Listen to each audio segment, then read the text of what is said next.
is what the Starbucks logo would look like from behind. This is her tail, and it is spread wide open.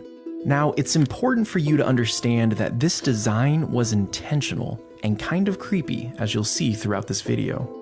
In order to understand why Starbucks chose such an odd image to represent the company, we need to go back to the beginning. It was 1971, and the founders, inspired by Moby Dick, chose the name Starbucks. With Seattle being a port city and their coffee coming in on ships, they wanted their brand to be related to the sea. Next on their list was to find a logo. According to the company's website, while they were studying old marine books, a mysterious nautical figure called to them. They had discovered a 16th century depiction of a twin-tailed mermaid, later to be identified as a siren. And almost immediately, they knew they found their logo.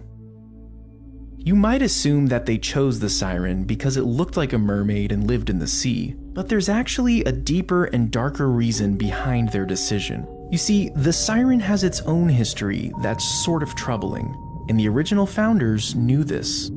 In Greek mythology, the siren was first interpreted as a bird with a woman's head. Later, they were pictured as a woman with wings and bird feet.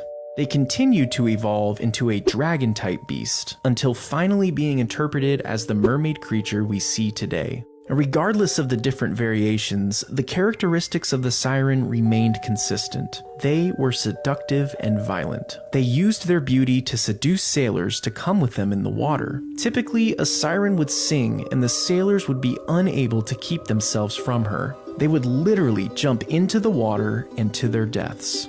You might remember sirens from the tale of Odysseus, when he tied himself to a mast to avoid being drawn in by their beauty and singing. But wait, what does this have to do with Starbucks?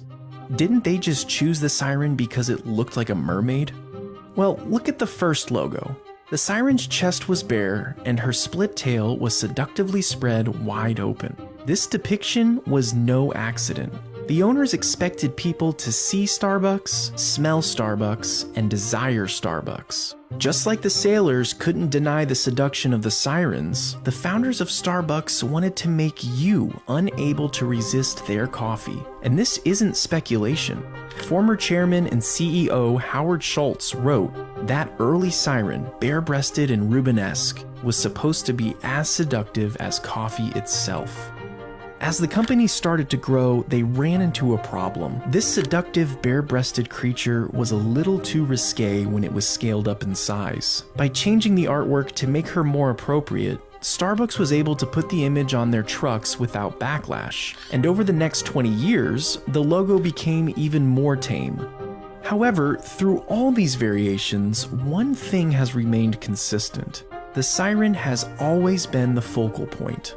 In fact, the company loves this creature so much that in 2008, they went back to the original bare-breasted logo. This was an immediate flop with the public, and it was quickly discontinued. Starbucks doesn't even mention this in their logo evolution page on their website.